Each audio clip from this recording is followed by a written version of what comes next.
প্ৰধানমন্ত্ৰী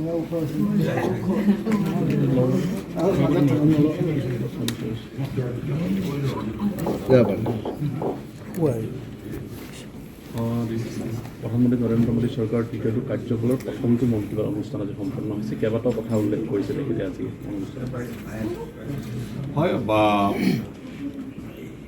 সমগ্ৰ দেশবাসীৰ লগতে আমাৰ দলীয় কাৰ্যকৰ্তাসকলৰ লগতে সকলোৱে আমি মন কী বাত অনুষ্ঠানটো বিগত দশকটোত শুনি আহিছোঁ। এতিয়া তৃতীয় কাৰ্যকালটো আজি প্ৰথম মন কী বাত আমি ভাৰতীয় জনতা পাৰ্টীৰ ৰাজ্যিক মুখ্য কাৰ্যালয়ত আমাৰ সতীৰ্থসকল আৰু 151 নম্বৰ বুথৰ আমাৰ সন্মানীয় সদস্যসকলৰ উপস্থিতিত আমি একেলগে শুনিলোঁ। আমি জানো যে বিভিন্ন বিভাগ, ৰাজহুৱা অনুষ্ঠান প্ৰতিষ্ঠান, অৰাজনৈতিক সংস্থা সকলোৱে ছাত্ৰ ছাত্ৰীৰ পৰা জ্যেষ্ঠজনলৈকে ব্যক্তিগতৰ পৰা মানে ব্যক্তি সমষ্টিলৈকে সকলোৱে মন কী বাত শুনে। আৰু আমাৰ দলৰ প্ৰত্যেকটো বুথত যিমান বুথ আছে আমাৰ এতিয়া অসমৰ প্ৰায় 25-26,000 সক্ৰিয় বুথ আছে, প্ৰত্যেকটো বুথত আমি এইদৰে শুনো। গতিকে এইটো এটা আমাৰ এটা কৰ্তব্য বুলি আমি গণ্য কৰোঁ। আজি খুব ভাল লাগিছে।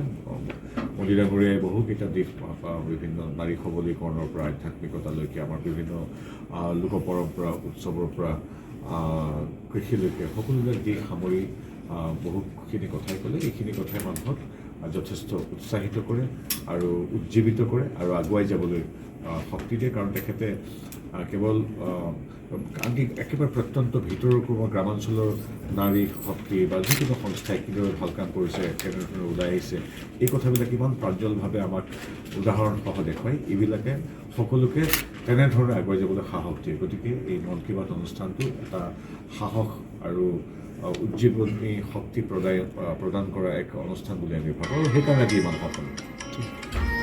অন্য কিছু বিষয় বেলেগ কথা পাতিব বিচাৰিছোঁ যে সংখ্যালঘুৰ ওপৰত সংখ্যালঘু এটা বিশেষ সম্প্ৰদায়ে এতিয়া খিলঞ্জীয়াৰ ওপৰত ভাবুকিৰ সৃষ্টি কৰিছে। এটাৰ পিছত আনটো ঘটনা সংঘটিত হৈছে। কালিৰ দিনটোতে আমি দেখিছোঁ পাইছোঁ যে ঢেকীয়াজুলিৰ পৰা আৰম্ভ কৰি বাইহাটা, ৰঙিয়া এনেকুৱা অঞ্চলসমূহতো এতিয়া ক্ৰিয়া কৰিছে। সংবাদ মাধ্যমত আমি পাইছোঁ, দেখিছোঁ, বিভিন্ন ফুটেজো পাইছোঁ। এনেকুৱা ধৰণৰ হয়ে অসমখন এতিয়া বিগত সময়ছোৱাত শান্তি সমৃদ্ধি সম্প্ৰীতিৰে এক বিকশিত অসম গঢ়াৰ বাটত সকলো মানুহে হাতে হাত ধৰি আগবাঢ়িছে। তাৰ মাজতো কিছু দুষ্ট চক্ৰ আছে আৰু আটাইতকৈ ডাঙৰ কথা বিৰোধীয়ে বিৰোধ কৰিব লাগে বুলি প্ৰত্যেকটো কথাত মাত মাতে, কিন্তু এনেধৰণৰ কথাবিলাকত আচলতে তেওঁলোকে সুবিধাজনক স্থিতিত থাকে। তেওঁলোকৰ কথা বাদ দিছোঁ। আমি এগৰাকী এইখন দেশৰ এইখন ৰাজ্যৰ এগৰাকী শান্তি সম্প্ৰীতি সমৃদ্ধিৰ আশা কৰা নাগৰিক। গতিকে আমি ভাবোঁ এই যিসকল দুষ্ট চক্ৰ আছে তেওঁলোকৰ প্ৰতিটো কঠোৰ হৈছে বা হ'বই চৰকাৰ। বাকী ৰাইজক এনেধৰণৰ পৰিচালনামূলক কথাত যাতে আমি কেতিয়া আমাক প্ৰভাৱিত কৰিব নোৱাৰে তাৰ বাবে সচেতন থাকিব লাগিব। আৰু আমি জানোৱেই যে ডক্টৰ হিমন্ত বিশ্ব শৰ্মা নেতৃত্বাধীন ৰাজ্য চৰকাৰে গৃহ বিভাগে এনেধৰণৰ কামবিলাক কঠোৰভাৱে দমন কৰে আৰু আমাৰ সমাজৰ কৰ্তব্য আছে, আমাৰ প্ৰত্যেকগৰাকী নাগৰিকৰ কৰ্তব্য আছে যে আমি এইবিলাকক কেতিয়াও আশ্ৰয় দিব নাপায়। হঠাৎ ক'ৰবাত উৎসাহ লাভ কৰিছে নেকি তেখেতসকলে, যাৰ কাৰণে এই ধৰণৰ নিৰ্বাচনৰ পিছতে বৃদ্ধি পাইছে? সেইটো আপোনালোকৰ সংবাদ মাধ্যম, বিভিন্ন ৰাজনৈতিক বিশ্লেষক আৰু ৰাজনৈতিক ব্যক্তিসকলে কৈছে যে প্ৰথম তিনিটা কথা। প্ৰথম কথা হ'ল কি কাৰণে কেনেকৈ কিয় উৎসাহ পাইছে বিৰোধীৰ দ্বাৰা বিৰোধীয়ে পৃষ্ঠপোষকতা কৰা কিছু লোক, কিছু মৌলবাদী শক্তি কিয় উৎসাহিত হৈছে এইটো জনা নাযায়। কাৰণ নিৰ্বাচনত 14খন আসনৰ ভিতৰত 11খন আসন বিজেপিৰ পাইছে, 93-94খন বিধানসভা আসনত আমি লিড লৈছোঁ। কিন্তু নিৰ্দিষ্ট কিছু ঠাই আছে, মই কোৱাটো অনুচিত হ'ব, কিছুমান নিৰ্দিষ্ট ঠাই আছে যি ঠাইবিলাক UDF কংগ্ৰেছৰ মূল ঘাটি। তেওঁলোকৰ মানুহ বহুত উৎসাহিত হৈছে বুলি বিভিন্ন ঘটনা পৰিঘটনা সংবাদ মাধ্যমৰ তথ্যত প্ৰকাশ পাইছে। গতিকে এইবিলাক ঢৌ খুব বেছি দিন নাথাকে, কাৰণ এইবিলাক ঢৌ বেছি দিন নাথাকে কাৰণ সকলোৱে জানে যে এইবিলাক ঢৌ বেছি সময় নাথাকে কাৰণ সকলোৱে জানে যে যিকোনো ধৰণৰ বেআইনী কামৰ বিৰুদ্ধে এইখন চৰকাৰ অতি শক্তিশালীভাৱে কঠোৰভাৱে আগবাঢ়ি যায়। ডক্টৰ হিমন্ত বিশ্ব শৰ্মাদেৱৰ চৰকাৰে কেতিয়াও এনেধৰণৰ অসূয়া অপ্ৰীতি অনৈতিক বেআইনী কামক আগবাঢ়িবলৈ নিদিয়ে। গতিকে আমি ভাবোঁ সেই যি উৎসাহ খুব কম দিনৰ ভিতৰতে মাৰা যাব আৰু ক'ব নাপায়, মই নামো উল্লেখ নকৰোঁ, কিন্তু যি বিৰোধীয়ে এইবিলাকক উৎসাহ যোগায়, তেওঁলোকে আচলতে মানে কি আপোনাৰ নাক কাটি সতিনীৰ যাত্ৰা ভংগ কৰাৰ দৰে কথা, যে নিজৰ ৰাজ্যখন সম্পূৰ্ণ সুন্দৰভাৱে থাকিব লাগে, বিকশিত ভাৰত হিচাপে, বিকশিত অসম হিচাপে গঢ়িব লাগে। এতিয়া মানুহে পাতি আছে আকৌ কেনেকৈ 50,000 চাকৰিত অৱতীৰ্ণ হ'ব, কিদৰে মেডিকেল কলেজত দুগুণ ছিট বৃদ্ধি পালে, 27,000 কোটি টকাৰ ছেমি কণ্ডাক্টৰ প্ৰজেক্টত এটা বিনিয়োগ হৈছে, যিটো বিগত 60 বছৰে কংগ্ৰেছে গোটেই 60 বছৰত যিমান বিনিয়োগ আনিব নোৱাৰিলে অসমলৈ, তাতকৈ কোনো অধিক মাত্ৰ এটা প্ৰকল্প, জাগিৰোডৰ যিটো ছেমি কণ্ডাক্টৰ প্ৰকল্প। এইবিলাক ভাল কথা মানে মানুহে চিন্তা কৰি আছে। APSCত কেনেকৈ অৱতীৰ্ণ হ'ব সেইখিনিৰ কথা চিন্তা কৰিছে। গতিকে তাৰ মাজত এনেধৰণৰ কথাবিলাকক লৈ বিৰোধী ব্যস্ত আছে, তেওঁলোকৰ ক'বলগীয়া একো নাই, তেখেতসকলে সমবেদনা জ্ঞাপন কৰিছোঁ। যোৱাকালি যোৰহাটৰ এটা পৰ্যালোচনা কৰিছিলে, আৰু পৰ্যালোচনা কৰি ৰূপজ্যোতি কৰ্মীয়ে তাৎপৰ্যপূৰ্ণভাৱে কৈছে যে 8,500 টকাৰ বাবেহে যোৰহাটৰ ভোটাৰ আকৌ ধনৰ লালসাত ভোট দিছে। তেনেকুৱা ধৰণৰ কথা নাই, ভুল ব্যাখ্যা হৈছে।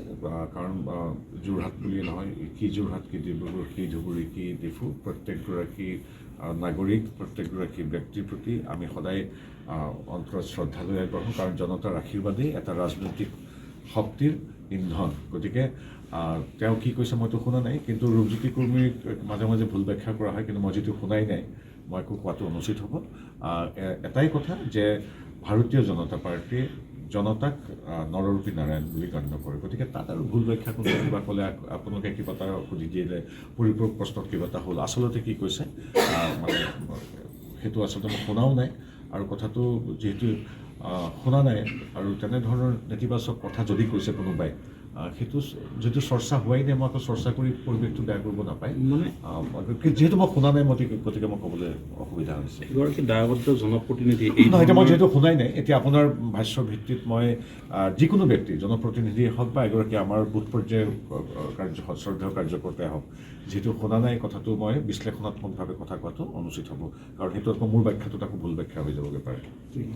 10 জুলাইত আপোনালোকৰ যি কাৰ্যনিৰ্বাহ হ'ব, তাত 14টা লোকসভা সমষ্টিৰে পুনৰ পৰ্যালোচনা হ'ব, ক'ত কেনেকৈ কি হৈছিলে। আমি সেই পৰ্যালোচনা ইতিমধ্যে আমাৰ বুথে বুথে চলি আছে। এটা খুব আমাৰ দলৰ কাৰ্যকৰ্তাসকল খুব ফূৰ্তিত আছে, কাৰণ আজিলৈকে এনেধৰণৰ ৰিজাল্ট আমি পোৱা নাছিলোঁ। আমাৰ সৰ্বশ্ৰেষ্ঠ ৰিজাল্ট আছিল 9, কিন্তু তাৰ বিপৰীতে এবাৰ 11 হ'ল। তাৰ উপৰিও সকলোৱে জানে যে চৰকাৰখন গঠন কৰিবলৈ 126টা সমষ্টিৰ ভিতৰত 64টা সমষ্টিত জয়লাভ কৰিব লাগে। তাৰ বিপৰীতে এইবাৰ আমি 93টা সমষ্টিত জয়লাভ কৰিছোঁ, নাজিৰাটোক ধৰি। গতিকে এটা খুব উৎসৱমুখৰ পৰিৱেশ, এটা ইতিবাচক চিন্তা। আমি প্ৰায়বিলাক বুথৰ খবৰো পাইছোঁ, ক'ৰবাত যে কমিছে, নাওবৈচাত কমিছে, হয়তো কি কয় সোণাৰী মাহমৰ বা শিৱসাগৰত কমিছে, বা আমাৰ বিলেচিপাৰত কমিছে, যিকেইটাত আমি জিকাটো উচিত আছিল। গতিকে সেই কথাখিনি আমি পৰ্যালোচনা কৰিম, বাকী যিখিনিত বাঢ়িছে সেইবিলাকো পৰ্যালোচনা কৰিম। আৰু এইবাৰ ইমানেই মানে আমি ভবাতকৈ বেছি ভাল হৈছে, কিছু সমষ্টি আপোনালোকে জানে 50,000তকৈ অধিক ভোটৰ ব্যৱধানত আমি জিকিছোঁ, আৰু প্ৰায় 72টা সমষ্টিৰ ব্যৱধানটো 25-30,000ৰ ওপৰত। গতিকে আমি সেইটো আৰু বঢ়াই দিব পাৰি নেকি, আৰু এই যে 92-93টা জিকিছোঁ, সেইটো 100লৈকে কেনেকৈ লৈ যাব পাৰি, নিশ্চিতভাৱে মই আশা কৰোঁ বা মই ভাবোঁ যে তেনেধৰণৰ আলোচনা আমাৰ আহিবলগীয়া এইখিনিত হ'ব। কিন্তু যোৰহাটত আপোনালোকে হাৰিলে, তাৰ ওপৰত কেনেকুৱা দৃষ্টি ৰাখিব, ধৰি পৰ্যালোচনা কৰিব। যোৰহাটত আমি হাৰিছোঁ, নগাঁৱত হাৰিছোঁ, য'ত আমি 4বাৰ জিকিছিলোঁ, ধুবুৰীটোৰ ব্যৱধান আৰু বাঢ়ি গ'ল। গতিকে প্ৰত্যেকটো সমষ্টি আমাৰ কাৰণে শ্ৰদ্ধেয়। ঠিক সেইদৰে আমি আমাৰ ভূমিপুত্ৰসকলৰ খিলঞ্জীয়া লোক থকা আমাৰ আমাৰ ট্ৰাইবেল সমষ্টি ডিফুত জিকিছোঁ, আমি BTADত আমি কোকৰাঝাৰ জিকিছোঁ, তাৰ ব্যৱধান আৰু কেনেকৈ কৰিব পাৰি। আচলতে আমি প্ৰত্যেকটো সমষ্টি আমাৰ সমশ্ৰদ্ধেয়, সমগুৰুত্বপূৰ্ণ। আপুনি যোৰহাটৰ কথা কৈছে, আমি যোৰহাটক যিদৰে গুৰুত্ব দিওঁ, বিপুল ভোটত জিকা আমি ডিব্ৰুগড় বা কাজিৰঙাক গুৰুত্ব দিওঁ। গতিকে এটা সমষ্টিলৈ নহয়, 14টা সমষ্টিৰ প্ৰতি সমান শ্ৰদ্ধা জনাই, সমান চিন্তাৰে আমি আলোচনা কৰিম। আৰু আটাইতকৈ ডাঙৰ কথা, এটা উৎসৱমুখৰ পৰিৱেশ হ'বই, কাৰণ কি চৰকাৰ গঠন কৰিবলৈ লাগে 64, ইতিমধ্যে আমি প্ৰায় 92-93খনত হাজাৰ ভোটৰ ব্যৱধানত আগবাঢ়ি আছোঁ। এইটো কেনেকৈ 100লৈ নিব পাৰি, সেইটোহে চিন্তা হ'ব। নিৰ্দিষ্ট ব্যক্তি, নিৰ্দিষ্ট এটা সমষ্টি বুলি নহয়, প্ৰত্যেকটো সমষ্টিক আমি গুৰুত্ব দিম। আমি মাৰ্ঘেৰিটাই হওক বা নাহৰকটীয়াই হওক, সোণাৰী মাহমৰাই হওক বা মৰিয়নীয়ে হওক, বা বিলাচীপাৰ হওক বা গোলোকগঞ্জ হওক, প্ৰত্যেকটো সমষ্টিৰ প্ৰত্যেকগৰাকী নাগৰিকে আমাৰ শ্ৰদ্ধেয়, গুৰুত্বপূৰ্ণ, আৰু সেইকাৰণে সমমৰ্যাদা, সমসন্মানেৰে আমি বিশ্লেষণ কৰিম।